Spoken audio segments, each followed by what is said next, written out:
Hey there, and welcome to another Health Essentials podcast. I'm John Horton, your host.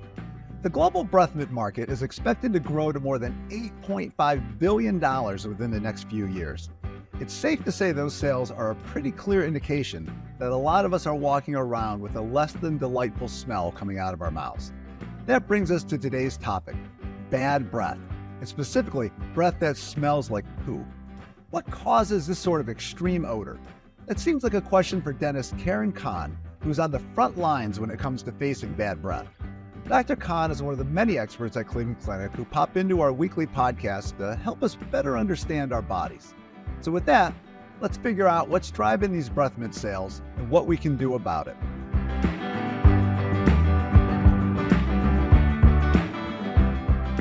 Dr. Kahn, welcome back to the podcast. It's always great to have you on. Thank you. It's nice to be here. So today we're going to talk about bad breath. And, most of us you come across somebody with bad breath and you're just, maybe a little grossed out. I take it as a dentist, you look at bad breath and say there could be a sign of something bigger going on. That's correct. When nobody wants bad breath, let's start right there. But let's talk about what some of the factors are in having bad breath. And I think it can be divided into local factors. Local factors like odor-causing bacteria in the mouth. Just imagine the bacteria in our mouth is necessary for us to a certain extent. It keeps the fungi and the other organisms under check. But if the bacteria is allowed to stay around the teeth and on the gum, around the gum line and under the tissues, then we can't reach it to clean our mouth every day. And so this bacteria then metabolizes the sugar and carbohydrates. It's the beginning of digestion in the mouth. And the byproducts of the bacteria can produce a sulfur-smelling odor.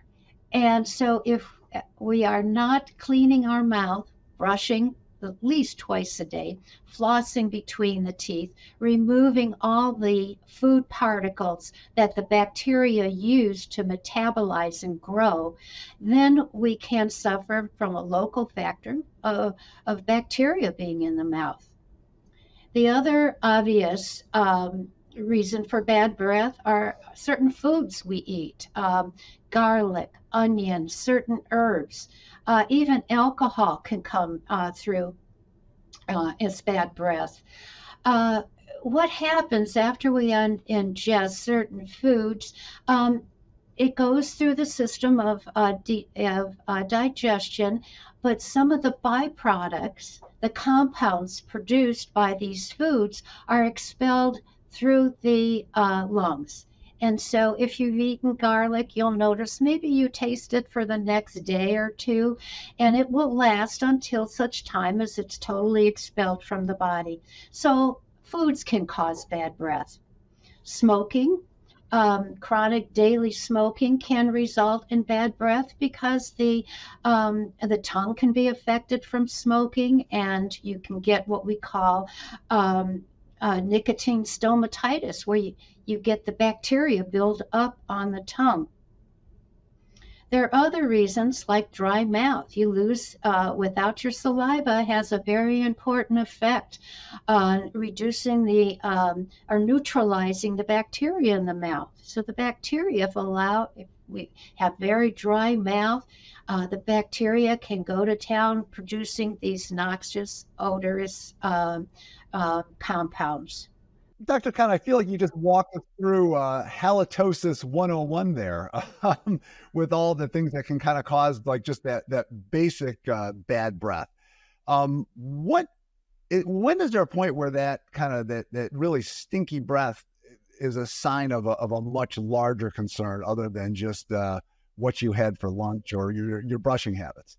Right. If you've been if you've been brushing your teeth regularly, flossing, removing food on a daily basis, and you've had any gingivitis, which is an inflammation of the gum tissue, treated by your dentist, if your dentist has cleared you for any periodontal disease that could harbor bacteria, um, then I would probably say that it's time to talk with your physician, because such health conditions like diabetes, sinusitis, drippage from the sinuses, gastric reflux can bring up gastric juices from the stomach.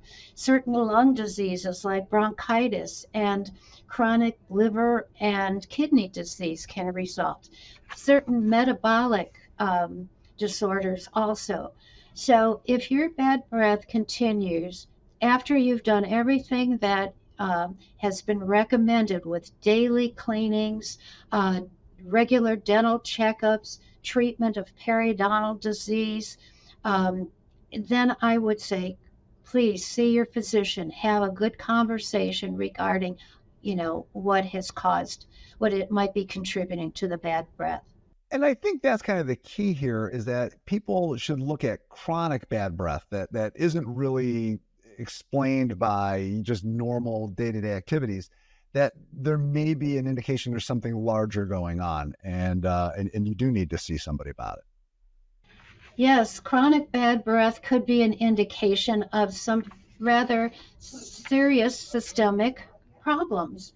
And as we mentioned, some of the metabolic disorders and sinusitis and gastric reflux, all these things, lung disease.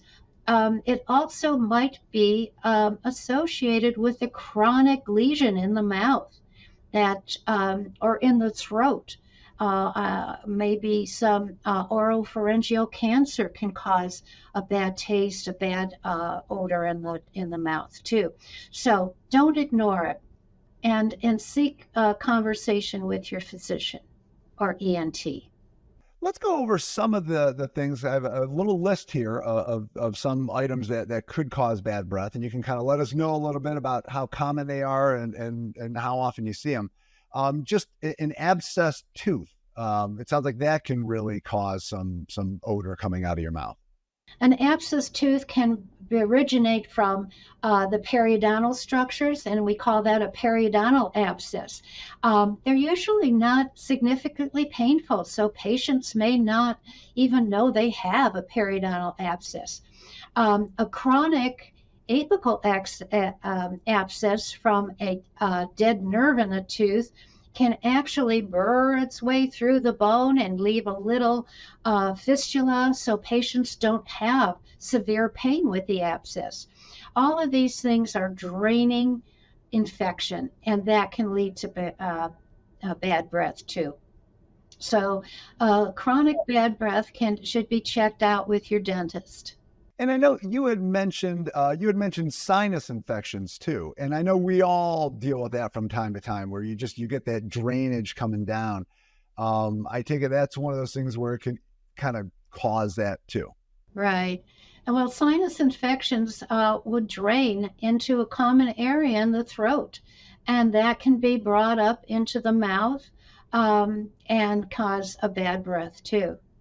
You had mentioned gastro reflux, which is a topic we have covered on the podcast before, but that's just that bubbling up from the stomach, and that just creates some issues also.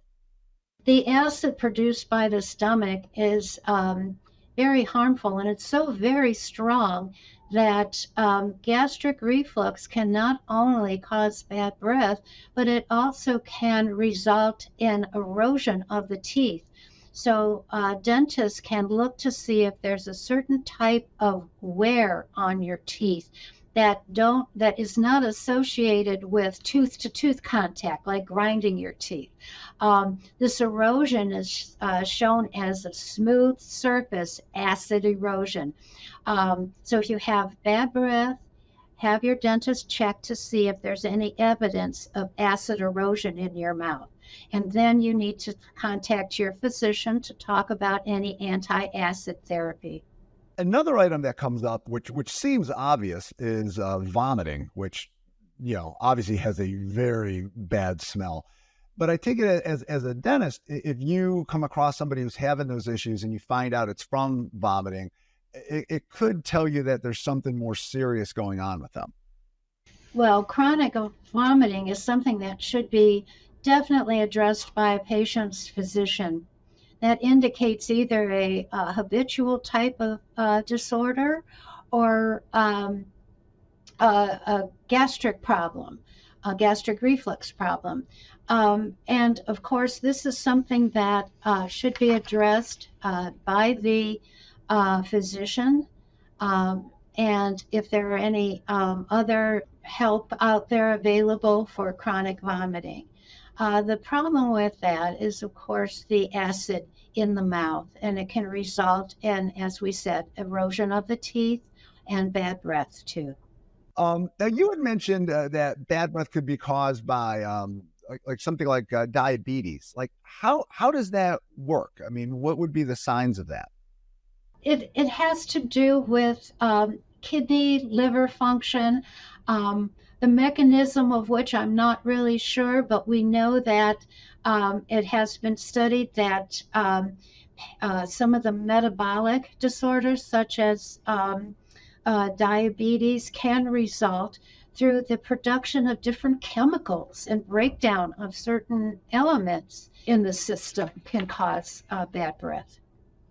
It's just another sign of an underlying problem which should be addressed, especially, again, if a local factor such as your cleaning, brushing of the tongue, removing your dentures every day and cleaning them after every meal.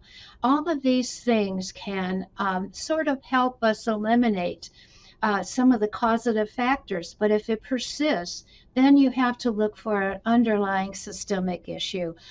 No one's better than your personal physician, because they can refer you to the proper provider, to whatever is suspected. When should somebody kind of talk to their doctor about their chronic bad breath instead of just popping more breath mints to kind of cover up that problem? That bothers me more than anything, because using a mint to cover up a problem can cause another problem. And what happens, especially if it's a sweet, sugar-containing mint that sits in the floor of your mouth, if there's bacteria, which there are in the mouth, the bacteria have to metabolize. They're a living, breathing organism, so they have to eat too. And what they'll do is they'll metabolize that sugar, but the byproduct of their metabolism is an acid. And so if you take a breath mint, in 20 minutes, all it takes is that bacteria to produce an acid, which we call sugar zapping to the tooth, can cause decay. And if you multiply that times some multiple times sitting with a sugar lozenge in your mouth for that, it can cause a real problem with decay. So I'm very concerned about lozenges to treat bad breath. I'm concerned about lozenges for dry mouth, unless, of course, they're totally sugar-free. And when should you kind of look at, or be aware of your bad breath and go, I really need to talk to somebody about this? Is there a certain amount of time? I guess as soon as possible, if it's that bad.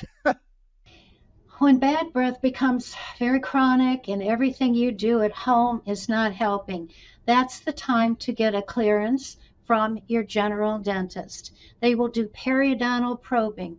They will look for any evidence of decay in teeth that are harboring bacteria.